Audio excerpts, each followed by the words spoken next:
Stand अंदर लगा समझा सही है जैसे सिंह कुशवाहा जिंदाबाद जिंदाबाद जिंदाबाद सिंह कुशवाहा जिंदाबाद जिंदाबाद जिंदाबाद आजादी परिवर्तन मोर्चा जिंदाबाद जिंदाबाद जिंदाबाद। हमारे साथ चल करके आए हुए जनता क्रांति पार्टी के राष्ट्रीय अध्यक्ष भाई कमलेश चौहान जी, हमारे साथ आए हुए MIM के वरिष्ठ नेता प्रदेश सचिव भाई नौमान नदवी जी, हमारे जन अधिकार पार्टी के राष्ट्रीय महासचिव भाई इरफान इरशाद जी, हमारे जन अधिकार पार्टी के यूथ विंग के प्रदेश अध्यक्ष भाई पंकज मन विश्वकर्मा जी, हमारे प्रदेश सचिव भाई नसीम पठान जी, मंच पर बैठे हुए हमारे MIM और जन अधिकार पार्टी के सभी सम्मानित पदाधिकारीगण और आज इस चुनावी सभा में आए हुए सभी मेरे सम्मानित साथियों, नौजवान दोस्तों, मातृशक्ति पत्रकार बंधु साथियों, चुनाव का मौका है। चुनाव के मौके में तो सभी नेता आते हैं, सारी पार्टी के नेता आते हैं और सब लोग अपनी अपनी बातें रखते हैं और सबका एक ही मकसद है कि आप उनकी बात को मान जाएं और वोट उनको दे दें। लेकिन 5 साल में आपको वोट डालने का मौका मिलता है। अब आपको ये सोचना जरूरी है कि आपका वोट किसको देना है, कहां से आपको फायदा है, आपको और आपके बच्चों का हित कहां है, ये आपको सोचना है। वोट को ये ऐसा साधारण चीज मत समझिएगा। वोट देने का फैसला खाली आपको प्रभावित नहीं करता है, आपको और आपके आने वाले पीढ़ी को प्रभावित करता है। अगर आप वोट दे करके अच्छा प्रत्याशी चुनते हैं, अच्छी सरकार बनाते हैं, तो आपको और आपके बच्चों को आगे बढ़ने का मौका मिलता है, प्रदेश को आगे बढ़ने का मौका मिलता है।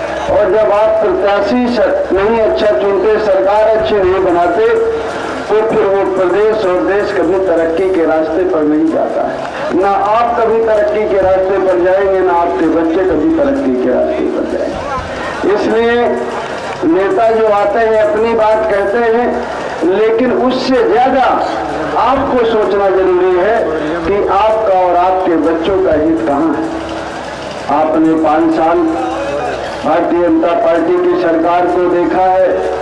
पहले भी 5 साल पहले संकल्प पत्र उन्होंने जारी किया था, सबका साथ सबका विकास, महंगाई कम करेंगे, पेट्रोल डीजल की कीमत कम करेंगे, 70 लाख बच्चों को रोजगार देंगे, किसान की आमदनी 2 गुना करेंगे। ये 5 साल पहले भारतीय जनता पार्टी ने वादा किया था और शायद इनमें से कोई वादा पूरा नहीं हुआ है।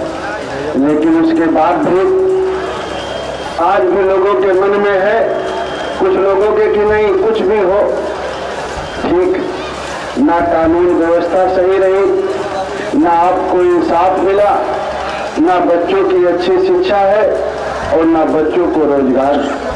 आपने भारतीय जनता पार्टी की 5 साल की सरकार में देखा है। जब आप 5 साल पहले जाते हैं, समाजवादी पार्टी की सरकार को देखते हैं, तो उसको भी गहराई से देखने की जरूरत है, क्योंकि भूल जाने की हमारी आदत है।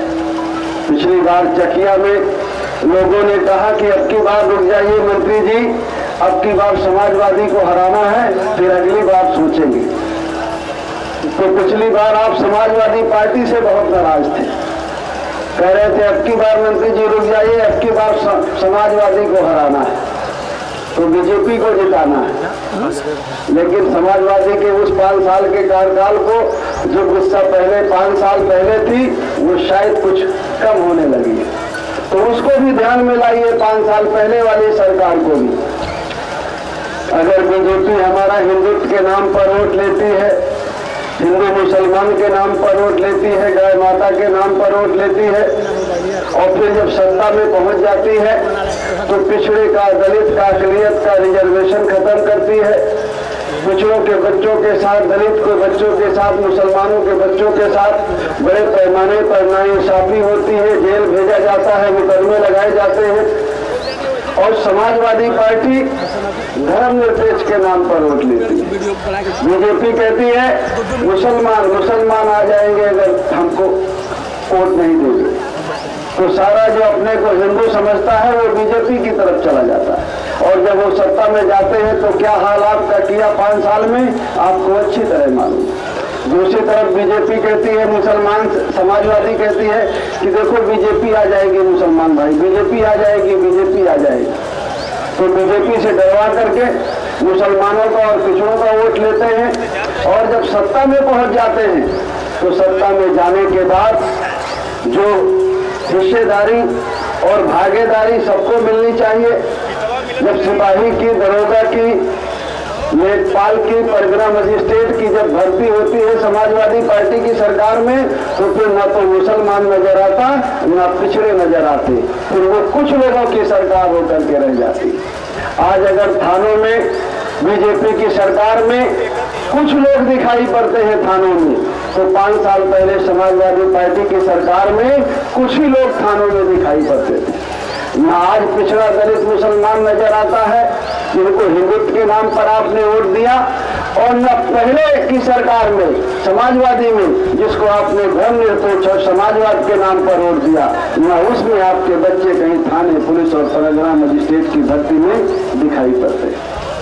हम लोगों ने भागीदारी परिवर्तन मोर्चा बनाया, मैंने और उवैसी साहब ने, कमलेश चौहान जी ने, रामकरण कश्यप जी ने, केवट राम धनी बिन जी ने, हम लोगों ने मिल करके इस विचार के साथ बनाया कि अगर भागीदारी परिवर्तन मोर्चा को लोग अपना स्नेह और आशीर्वाद देते हैं, उनके प्रत्याशी जीत करके जाते हैं, तो हमारा एक ही नारा है कि जिसकी जितनी संख्या भारी उसकी उतनी हिस्सेदारी। हर समाज को, हर मजहब के मानने वाले लोगों को जिसकी जितनी आबादी है, आबादी के हिसाब से उसको हर जगह हिस्सा मिले, चाहे वो सरकारी नौकरियां हों, चाहे वो प्राइवेट सेक्टर की हो, चाहे वो सरकार के द्वारा दिए जाने वाला ठेका पट्टे का काम हो, या विकास के लिए जो पैसा आता है, जिसकी जितनी आबादी उस आबादी के हिसाब से सबको खर्च होना चाहिए। भागीदारी परिवर्तन मोर्चा का मानना है कि एक समान शिक्षा पद्धति हो। हमारे प्रदेश में, देश में दोहरी शिक्षा नीति है। एक तरफ प्राइवेट पब्लिक स्कूल है, दूसरी तरफ प्राथमिक विद्यालय है। प्राइवेट पब्लिक स्कूल में बड़े लोगों के बच्चे पढ़ते हैं, जहाँ CBSE, ICSE और इंग्लिश मीडियम की पढ़ाई होती है। और प्राथमिक विद्यालय में जो गरीब है, कमजोर है, दलित है, पिछड़ा है, मुसलमान है, उसके बच्चे पढ़ते हैं। और जब पढ़ करके प्राथमिक विद्यालय का बच्चा कंपटीशन में बैठता है, एक तरफ CBSE का पब्लिक स्कूल का पढ़ा बच्चा बैठता है और एक तरफ प्राथमिक विद्यालय का पढ़ा बच्चा बैठता है, तो कंपटीशन में बैठते हैं तो हिंदी मीडियम के पढ़े बच्चे के अंदर हीन भावना होती है कि मैं इंग्लिश मीडियम का पढ़ा नहीं हूँ, मैंने अंग्रेजी नहीं पढ़ी है, मैंने CBSE नहीं पढ़ी है, तो उसे सफलता नहीं मिल पाती। भागीदारी परिवर्तन मोर्चा का मानना है कि बड़े आदमी का बच्चा पब्लिक स्कूल में पढ़े, AC में बैठ के पढ़ ले, सोफे में बैठ के पढ़ ले। गरीब का बच्चा बेचारा बिना AC के पढ़ ले, बिना पंखे के पढ़ ले, स्टूल में बैठ के पढ़ ले, जैसे स्टूल में केशव मौर्य बैठ जाते हैं ऐसे बैठ के पढ़ ले।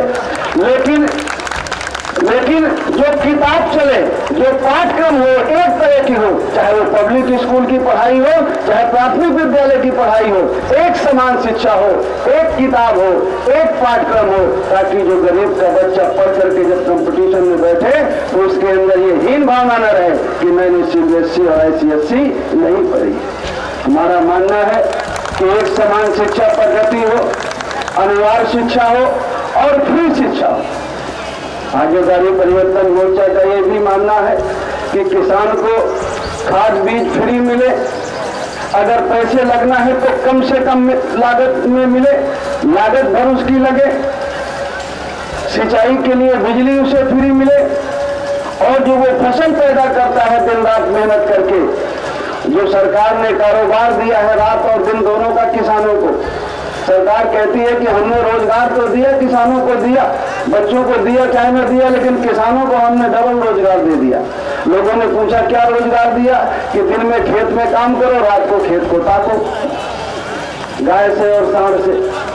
जब किसी तरह से आपकी फसल बचती है और जब आप बेचने जाते हैं तो उसकी कीमत भी बहुत कम मिलती है। इसलिए भागीदारी परिवर्तन मोर्चा का मानना है कि किसान की जो फसल पैदा होती है उसकी मेहनत जोड़ के, खर्चा जोड़ के, पानी, खाद और मेहनत जोड़ के, उसके बाद उसमें फायदा जोड़ के उसके फसल की कीमत होनी चाहिए। जाति जनगणना हो, लेकिन ये सब काम करेगा कौन? समस्या यहाँ आती है। हम चाहते तो हैं कि हमारे बच्चे को अच्छी शिक्षा मिले, हमारे बच्चे को रोजगार मिले, हमारे बच्चे को भी नौकरियों में जाने का मौका मिले, लेकिन ये करेगा कौन? ये करेगा वही जिसको 7 तारीख को वोट देकर के जिता करके विधानसभा में भेजेंगे। भेजते तो आप किसी ऐसे आदमी को हैं जो नहीं चाहता है कि आपके बच्चों के साथ इंसाफ हो, जो नहीं चाहता है कि आपके बच्चों को रोजगार मिले, जो नहीं चाहता है कि आपके बच्चों के साथ अन्याय अत्याचार न हो। जिता करके तो आप ऐसी पार्टी को भेजते हैं, ऐसे नेता को भेजते हैं, तो कैसे इंसाफ मिलेगा? जब आप थाने में जाते हैं, आपके ऊपर जुल्म ज्यादती होती है। कोरोना लॉकडाउन के बाद बड़े पैमाने पर अन्याय अत्याचार हुआ। मेरी जानकारी में कम से कम 10-12 बेटियां ऐसी हैं जिनके साथ रेप हुआ और मार करके फेंक दी गई। अभी 1 महीना पहले मिर्जापुर टाउन में ही एक मौर्य समाज की बेटी 9 साल की थी, मार के फेंक दिया, रेप किया, मार के फेंक दिया। और जिसके घर में कंगन और चप्पल बरामद हुए उसको पुलिस ने पकड़ा भी नहीं। बामुश्किल में 1 और 2 आदमी के खिलाफ कार्रवाई हुई। बहुत कोशिश करने के बाद तो तथाकथित जिसके घर में कपड़े बरामद हुए, तथाकथित समाजवादी पार्टी के लोग, बीजेपी के लोग, कोई कार्रवाई नहीं हुई। फतेहपुर जिला है, आपके चंदौली में ही एक बेटी काम करने गई, 16-17 साल की बेटी, रेप हुआ, मार के फेंक दिया, पोस्टमार्टम भी नहीं हुआ, मुकदमा भी नहीं लिखा गया। फतेहपुर में 2 बेटियों के साथ रेप हुआ, मार के फेंक दी गई, मुकदमा भी नहीं लिखा गया। एक मुकदमा लिखा गया तो मुलजिम नहीं पकड़ा गया। कानपुर में एक डाली कुशवाहा रेप करके 8वीं मंजिल से फेंक दी गई और पुलिस वाले जिसने रेप किया था उसको बैठ के चाय पिला रहे थे कि चिंता मत करो, तुम्हारे लिए फोन आ गया है।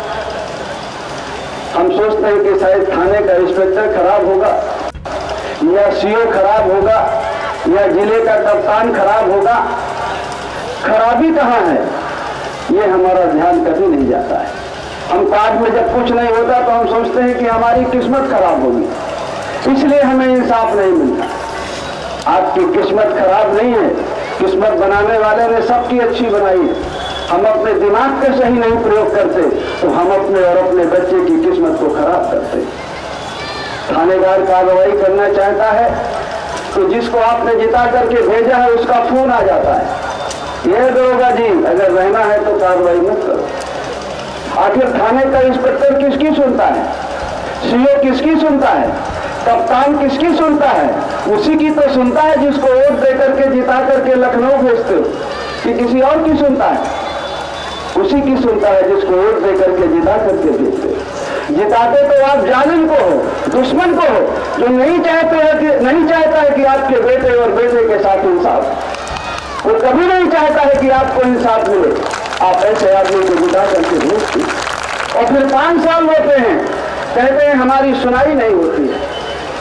थाने के दरोगा जी नहीं हमारी सुनते। दरोगा जी कैसे सुने? जिताया तो आपने दुश्मन को है, दरोगा जी को वो सुनने नहीं देता और दोष आप दरोगा जी को देते। आप चुनाव किसका करते?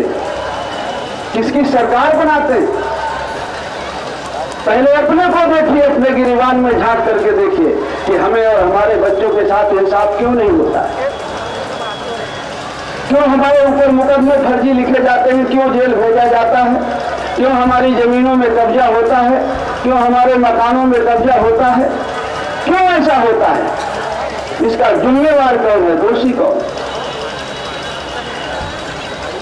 भारतीय जनता पार्टी की सरकार आप लोगों ने बनाई, पिछड़ों का रिजर्वेशन 3 साल नहीं था। नीट में मेडिकल की परीक्षा जो होती है जिसमें लड़के डॉक्टर बनते हैं, पिछड़ों में मुसलमान भाइयों की भी जातियां हैं, हिंदुओं की भी जातियां हैं। 11,000 बच्चे डॉक्टर नहीं बने, उसका जिम्मेवार कौन है? वोट देकर के सरकार तो आपने बनाई, आपने अपना नुकसान किया कि अपने बच्चों का भी किया। वो 11,000 बच्चे आपके डॉक्टर बनते, लेकिन आपका एक गलत फैसला आपके 11,000 बच्चों को डॉक्टर बनने से रोका। आपने अपना भविष्य खराब नहीं किया, अपने आने वाली पीढ़ी का भी भविष्य खराब किया। और यही फैसला आप हर बार भावनाओं में बह करके करते। इस बार चुनाव आया है, कहते हैं कि भाई इज्जत की बात है। एक नेता जो जरा चेहरे देखिए, जो 5 साल पहले कहते थे समाजवादी को हराना है और बीजेपी को जिताना है, 5 साल वो चुप रहे। जब आपके ऊपर जुल्म दास्ती रही तो उनका मुंह नहीं खुला, उनको नहीं याद आया कि बीजेपी दलित और पिछड़ा विरोधी है, मुसलमान विरोधी है। एक बार भी उन्होंने मुंह नहीं खोला। और अचानक चुनाव आ गया, जब आचार संहिता लग गई तो देखो जरा वही चेहरे हैं। वो कहते फिर से कहने लगे कि यार अब बीजेपी ठीक नहीं है, समाजवादी ठीक। वही चेहरे हैं, कोई और चेहरे नहीं है। और वो आपके हित के लिए कह रहे हैं कि अपने हित के लिए कह रहे हैं? क्या वो कभी आपका हित सोचते हैं? क्या कभी देखते हैं कि आपका हित होगा कि नहीं होगा? आपके बच्चे का हित कहाँ है, ये कभी देखते हैं? कन्नौज में एक रैली हो रही थी, समाजवादी पार्टी के एक नेताजी ने भाषण दिया कि भाई सरकारी पद 11 लाख खाली पड़े हैं और जब समाजवादी की सरकार आएगी तो 11 लाख नौजवानों को रोजगार दिया जाएगा। तो बच्चे बड़ी जोर से ताली बजाए। तो मंच के नीचे एक पाल साहब बैठे थे, पुराने समाजवादी पार्टी के नेता थे, 65-70 साल के। उन्होंने कहा अध्यक्ष जी 11 लाख जगह खाली है, बात तो सही है, भर्ती निकालेंगे, बात तो सही है, भरेंगे, बात भी सही है, लेकिन ये बताइए कि 11 लाख में हमारे भी बच्चे होंगे कि खाली आपके होंगे? सही सवाल किया उसने कि गलत है? आपका भी ध्यान है किसी का इस बारे में कि आपके बच्चे को भी सिपाही दरोगा बनने का मौका मिलेगा कि नहीं मिलेगा? लेखपाल, पटवारी, परगना मजिस्ट्रेट बनने का मौका मिलेगा कि नहीं मिलेगा? कि खाली इस बात पर जोर देना है कि समाजवादी से नाराज है तो बीजेपी और बीजेपी से नाराज है तो समाजवादी? क्या हम नहीं चाहते कि हमारे बच्चे को अच्छी शिक्षा मिले, हमारा बेटी और बेटा भी पढ़ करके डॉक्टर, इंजीनियर बने, सिपाही बने, दरोगा बने, मास्टर बने, हमारे बच्चों को भी आगे बढ़ने का मौका मिले? क्या हम ये नहीं चाहते हैं? चाहते हैं कि नहीं चाहते हैं? चाहते हैं? नहीं चाहते? देखो कोई बोल नहीं रहा। चाहते हैं तो ये करेगा कौन काम? ये तो वही करते हैं जिसको वोट दे करके जिता करके लखनऊ भेजते, कोई और नहीं करता। वो जिम्मेवारी तो आप पर है कि आप कैसे आदमी को जिता करके सत्ता में भेजते। हम लोगों ने तो भागीदारी परिवर्तन मोर्चा, मैंने ओवैसी साहब ने, कमलेश चौहान जी ने इस आशय से बनाया कि अगर भागीदारी परिवर्तन मोर्चा को मौका मिलता है तो भागीदारी परिवर्तन मोर्चा चाहता है कि अगर सिपाही, दरोगा, परगना मजिस्ट्रेट की भर्ती निकले तो अगर अखिलेश यादव जी का 8 बच्चा सिपाही दरोगा हो तो शौकत अली जी का भी हो, मौर्य जी का भी हो, चौहान साहब का भी हो, छोड़कर जी का हो। इस चाहत के साथ हम लोगों ने भागीदारी परिवर्तन मोर्चा बनाया। लेकिन ये कर तो तभी पाएंगे जब जीत करके प्रत्याशी विधानसभा में जाएंगे और भागीदारी परिवर्तन मोर्चा की सरकार में भागीदारी होगी या सरकार उसकी बने। हवा में तो नहीं होगा, जब जीत करके जाएंगे तभी होगा। इसलिए साथियों, मैंने आपसे ये बात कही कि 7 तारीख को आपके यहाँ होने वाला चुनाव बहुत महत्वपूर्ण है, 7वां चरण है। सभी पार्टियां अपने अपनी जीत का दावा करती हैं।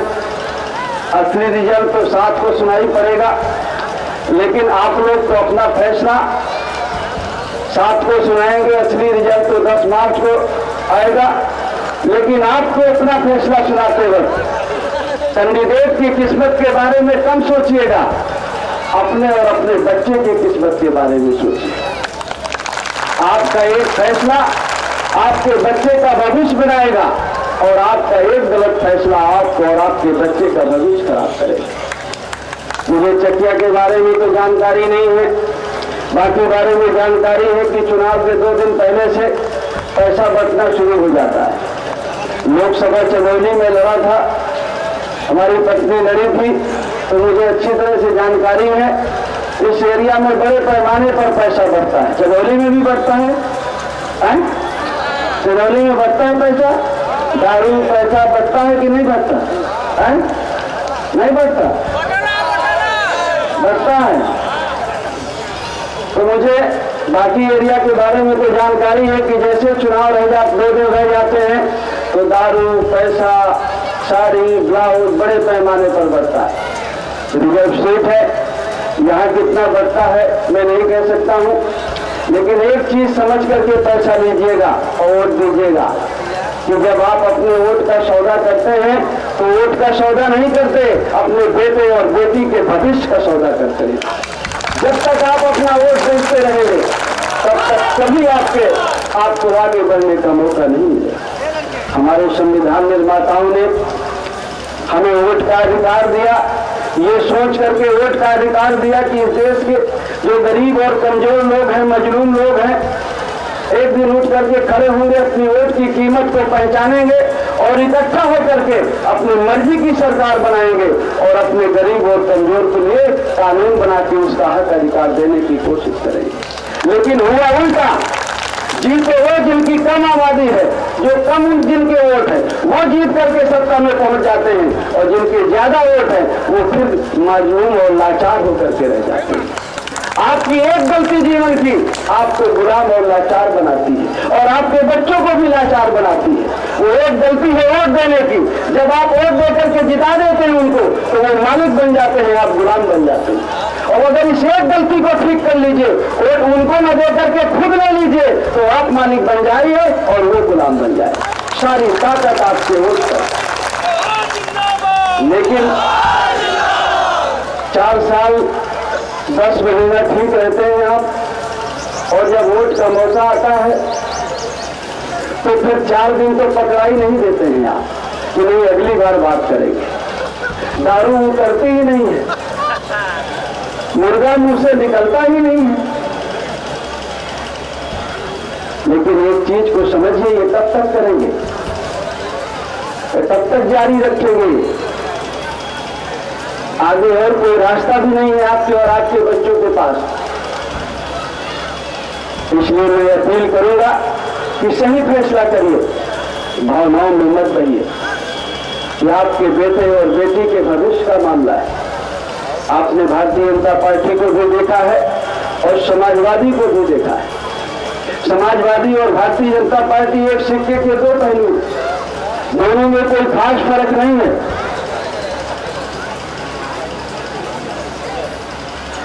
अभी देखिए, मेरे एक साथी ने बताया कि आजमगढ़ में हमारे मुबारकपुर के कैंडिडेट है रामधार राजभर जी, उनके ऊपर तो समाजवादी पार्टी के लोगों ने बम से हमला कर दिया।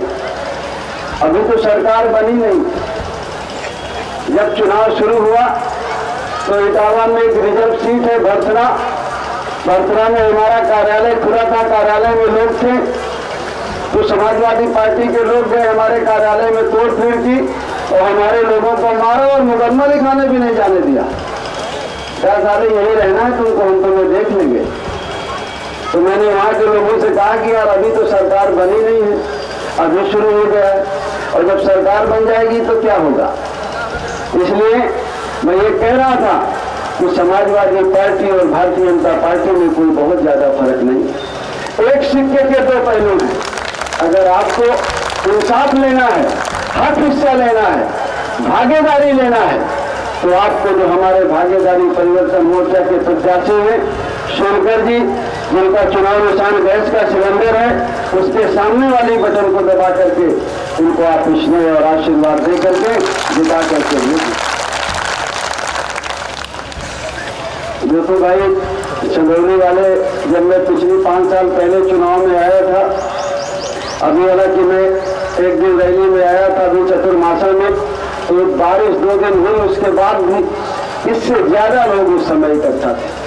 2 दिन बारिश हुई और बारिश में मैं आया और इससे ज्यादा लोग इकट्ठे थे। तो मुझे लगा कि नहीं, जो मैं 5-7 साल से चिल्ला रहा हूँ, रो रहा हूँ आपके बीच में, शायद तो बात आपके दिल में कहीं घर करी, लेकिन मुझे डर बना रहता है कि चुनाव के मौके में वो बात बनी रहेगी कि नहीं बनी रहेगी। ये 2000 का 500 का नोट जाएगा तो वो निकाल तो नहीं देगा कहीं वो बात। जब चंदौली में हम चुनाव लड़ रहे थे, तो चंदौली लोकसभा में नहीं है आपका चकिया, तो 2 दिन पहले बनारस में मीटिंग हुई।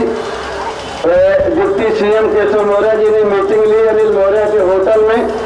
तो चकिया जो चंदौली के जो बुद्धिजीवी लोग थे, बड़े बड़े लोग, मेरे अपने लोग जो दिन में मेरे साथ घूमते थे, वो इस होटल की मीटिंग में, चुनाव वोटिंग के 2 दिन पहले सब थे वहाँ। और मीटिंग हुई और जब मीटिंग से निकले तो सबको लिफाफा पकड़ाया गया। मुझे बड़ा ताजुब हो रहा था कि इतनी उम्र के आदमी और शुगर में ये वोट का सौदा कर रहे हैं, और वोट का सौदा किए।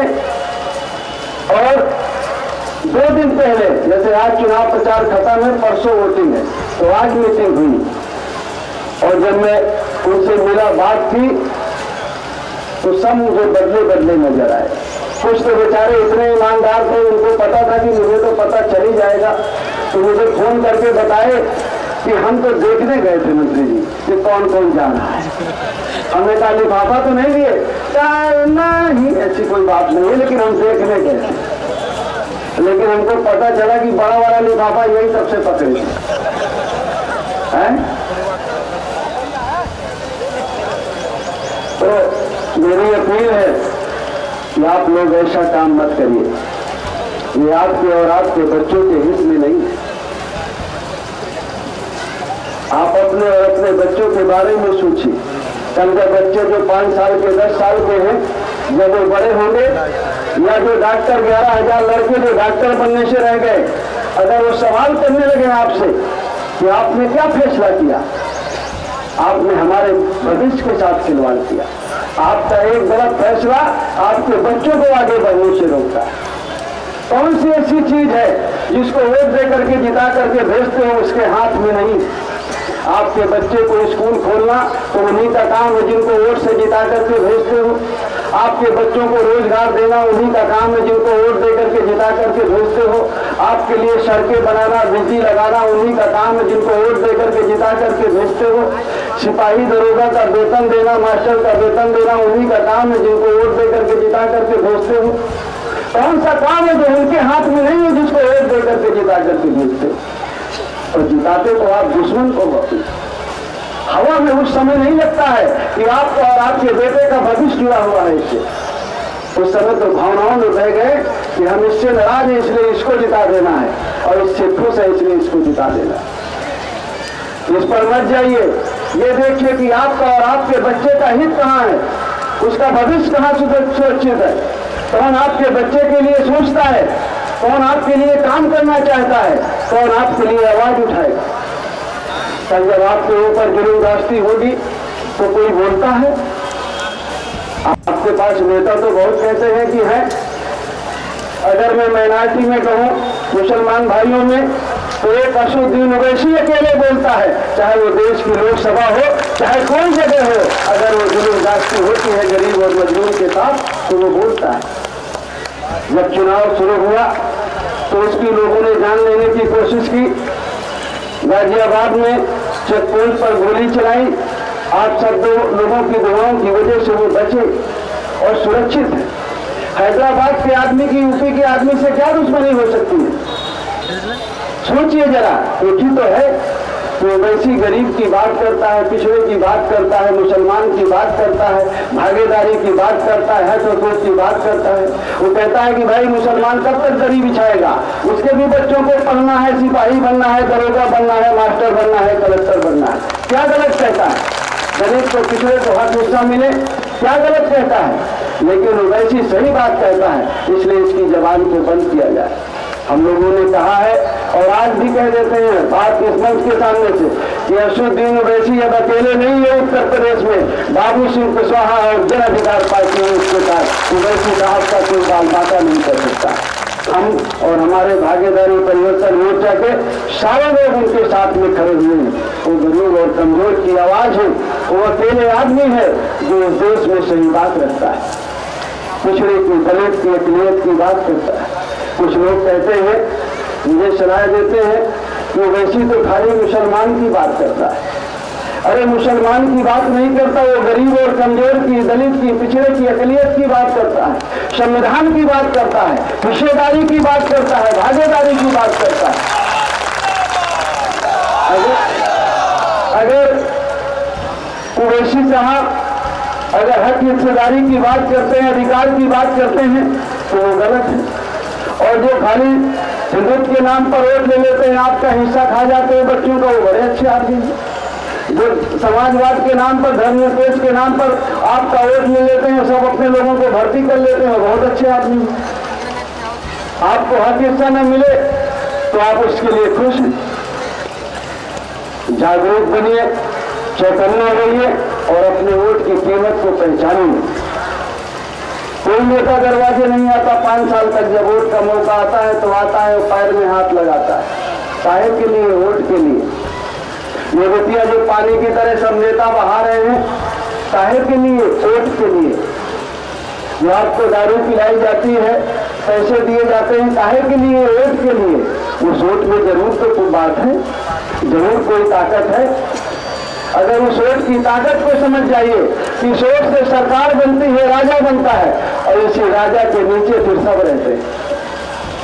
ये धूप, ये हवा, ये पानी जो प्रकृति की चीजें हैं, वही उसके हाथ में नहीं है जिसको वोट दे करके जिताते हैं। बाकी कोई ऐसी चीज नहीं है धरती की जो उसके हाथ में नहीं है जिसको वोट दे करके जिता करके जीतते। तो किसी और को कब तक जिताते रहेंगे? वो तो जीत सकते हैं। जो बड़ा आदमी है, जिसने गरीबी नहीं देखी, किसान का, गरीब का दर्द नहीं देखा, माताओं बहनों की पीड़ा नहीं देखी, नौजवानों की बेरोजगारी का दर्द नहीं है, जिसे ऐसे आदमी को जिता करके भेजेंगे तो क्या करेगा? जब गरीब का, कमजोर का, किसान का, मजदूर का बेटा जीत के जाएगा, जिसने तकलीफ देखी है, वो आपके हक अधिकार की लड़ाई लड़ेगा। इसलिए मैं आपसे अपील करूंगा कि आने वाले 7 तारीख को हमारे सुभाष सोनकर जी, जिनका चुनाव निशान गैस का सिलेंडर है, उसके सामने वाली बटन को दबा करके आप इनको भारी बहुमत से विजयी बनाइए, अपना इसलिए और आशीर्वाद दीजिए। जाते जाते 1 मिनट में एक बात और दूं, अगर कमल में वोट देने का मन करे तो प्रत्याशी को मत देखिएगा, ये देखिएगा कि वो वोट आपका बाबा को मिलेगा। और अगर बाबा का 5 साल का कार्यकाल अच्छा रहा हो, आपकी फसल की कीमत सही मिली हो, रात को रखवाली करना कम जाना पड़ता हो, तो बाबा को वोट दे दीजिएगा, कमल में लगा दीजिएगा। और अगर साइकिल में वोट देने का मन करे तो प्रत्याशी को मत देखिएगा, ये देखिएगा कि आपका वोट जो यहाँ देंगे वो अखिलेश यादव जी को मिलेगा। और अगर 5 साल पहले वाला दरोगा जी का डंडा भूल गया हो तो फिर से याद कर लीजिएगा। और अगर आपका मन करे बीएसपी को वोट करने का, तो ये समझिएगा कि यहाँ के प्रत्याशी को न देखिएगा, ये देखिएगा कि जो हाथी में बटन दबेगा वो सतीश मिश्रा को मिलेगा। अब और अगर आपका वोट मन करे जन अधिकार पार्टी के कैंडिडेट को देने का, तो ये सोच के दीजिएगा कि ये वोट सुभाष सोनकर को नहीं मिलेगा, ओवैसी को मिलेगा, बाबू सिंह कुशवाहा को मिलेगा, कमलेश चौहान को मिलेगा। ये सोच करके वोट करें। बहुत बहुत धन्यवाद। मैं अपनी बात खत्म करता हूँ।